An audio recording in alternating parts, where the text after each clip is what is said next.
sebuah ancaman nuklir, konflik India-Pakistan. Dua negara tetangga yang memiliki senjata nuklir berdiri di ambang perang. India dan Pakistan terkunci dalam perselisihan selama lebih dari 70 tahun, terlibat dalam sebuah tarian berbahaya. Kemungkinan konflik nuklir kini membayangi kawasan dan dunia. Beban sejarah pemisahan, permusuhan agama, dan sengketa wilayah memicu hubungan yang bergejolak ini. Kedua negara telah berperang 3 kali sejak kemerdekaan mereka pada tahun 1997. Setiap konflik semakin memperdalam jurang ketidakpercayaan. Bekas luka perang ini sangat dalam, berfungsi sebagai pengingat akan betapa rapuhnya perdamaian. Konsekuensi potensial dari pertukaran nuklir antara India dan Pakistan terlalu dahsyat untuk direnungkan. Akankah akal sehat menang, atau akankah api kebencian menghanguskan kita semua?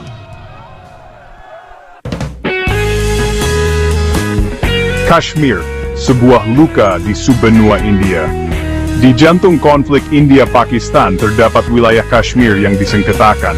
Wilayah pegunungan ini, yang dikenal karena keindahannya yang menakjubkan, telah menjadi luka bernanah di subbenua India. Baik India maupun Pakistan mengklaim seluruh Kashmir, yang menyebabkan perselisihan dan pertumpahan darah selama beberapa dekade. Pemisahan India-Britania pada tahun 1947 menabur benih konflik ini. Kashmir, dengan mayoritas penduduk Muslim, tetapi diperintah oleh seorang Maharaja Hindu, menjadi rebutan geopolitik. Keraguan Maharaja untuk bergabung dengan negara mana memicu perang India-Pakistan pertama pada tahun 1947. Perang tersebut menghasilkan garis gencatan senjata yang membagi Kashmir antara India dan Pakistan. Kashmir tetap menjadi titik nyala potensial yang mampu memicu konflik yang lebih luas dengan konsekuensi yang menghancurkan. Eskalasi terbaru mendorong batas. Tahun 2025 telah menyaksikan peningkatan ketegangan yang berbahaya antara India dan Pakistan. Serangkaian peristiwa, masing-masing lebih provokatif daripada yang terakhir, telah mendorong kedua negara tetangga yang memiliki senjata nuklir ini lebih dekat ke jurang perang. Rangkaian eskalasi terbaru dimulai pada April 2025, dengan serangan teroris yang mematikan di Kashmir, yang dikelola India. Serangan itu, yang menewaskan 26 turis India, dituduhkan pada kelompok-kelompok militan yang berbasis di Pakistan. India menanggapi dengan serangan udara di dalam wilayah Pakistan, menargetkan apa yang diklaimnya sebagai kamp pelatihan teroris. Pakistan membantah terlibat dalam serangan teroris, tetapi bersumpah untuk membalas agresi India. Pada hari-hari berikutnya, kedua negara terlibat dalam baku tembak lintas batas dan duel artileri. Masyarakat internasional telah menyatakan keprihatinan yang serius atas situasi yang semakin meningkat ini. Bagian 4, Bayangan Nuklir, Realitas Mengerikan. Ketegangan yang meningkat antara India dan Pakistan semakin mengkhawatirkan dengan adanya senjata nuklir. Kedua negara memiliki persenjataan nuklir yang signifikan, membuat setiap potensi konflik menjadi perhatian serius bagi seluruh dunia. India melakukan uji coba nuklir pertamanya pada tahun-tahun 1974, diikuti oleh Pakistan pada tahun 1998. Sejak itu, kedua negara telah terlibat dalam perlombaan senjata nuklir, mengembangkan dan menyebarkan berbagai senjata nuklir dan sistem pengirimannya. Menurut perkiraan, India memiliki sekitar 160 hulu ledak nuklir, sementara Pakistan memiliki sekitar 170. Risiko perang nuklir semakin meningkat karena kurangnya transparansi dan komunikasi antara kedua negara.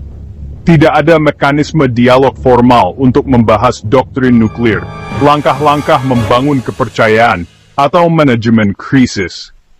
Formalnya krisis tinggi untuk membahas pelayan veg beberapa founder tenang Delhi. Bagian 5, Dampak Global, Dunia yang Terbakar. Konsekuensi dari konflik nuklir antara India dan Pakistan akan terasa jauh melampaui perbatasan kedua negara. Dampak global dari konflik semacam itu akan menjadi bencana besar, dengan dampak kemanusiaan, ekonomi, dan lingkungan yang menghancurkan. Pertukaran nuklir antara India dan Pakistan akan mengakibatkan jutaan kematian langsung akibat ledakan, panas, dan radiasi. Efek jangka panjang dari keracunan radiasi dan dampak nuklir akan terus merenggut nyawa dan menyebabkan penderitaan bagi generasi-generasi mendatang. Ekonomi global akan mengalami kekacauan. Gangguan pada perdagangan, keuangan, dan rantai pasokan akan memiliki efek riak di seluruh dunia, yang menyebabkan resesi ekonomi dan kesulitan yang meluas.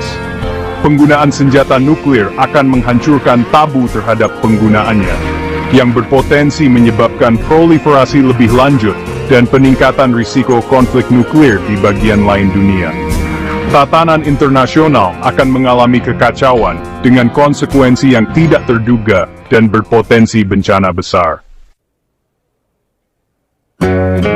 Bagian 6. Mencegah kiamat. Perlunya diplomasi. Satu-satunya cara untuk mencegah bencana nuklir di Asia Selatan adalah melalui diplomasi. Masyarakat internasional harus bekerja tanpa lelah untuk mendorong dialog dan deeskalasi antara India dan Pakistan. Perserikatan bangsa-bangsa memiliki peran penting dalam memfasilitasi dialog dan mediasi antara kedua pihak.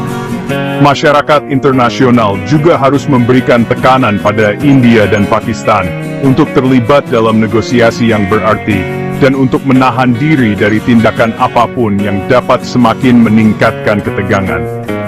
Fokus upaya diplomatik haruslah pada penanganan akar penyebab konflik, termasuk sengketa Kashmir. Solusi yang langgeng untuk masalah Kashmir sangat penting untuk mencapai perdamaian abadi di kawasan ini. Ini akan membutuhkan fleksibilitas dan kompromi dari India dan Pakistan. Dengan mendorong pemahaman dan kerjasama yang lebih besar, kita dapat membantu meruntuhkan hambatan ketidakpercayaan dan menciptakan masa depan yang lebih damai bagi kawasan ini. Bagian 7. Taruhannya tidak pernah setinggi ini. Dunia berdiri di persimpangan jalan. Ketegangan yang meningkat antara India dan Pakistan merupakan ancaman serius bagi perdamaian dan keamanan global. Momok konflik nuklir tampak besar, membayangi masa depan umat manusia. Masyarakat internasional tidak bisa tinggal diam. Kita harus bertindak tegas dan dengan front persatuan untuk mencegah bencana yang akan datang ini. Waktu untuk berpuas diri telah berakhir. Pilihan yang kita buat ini akan menentukan nasib generasi mendatang. Kita harus memilih perdamaian,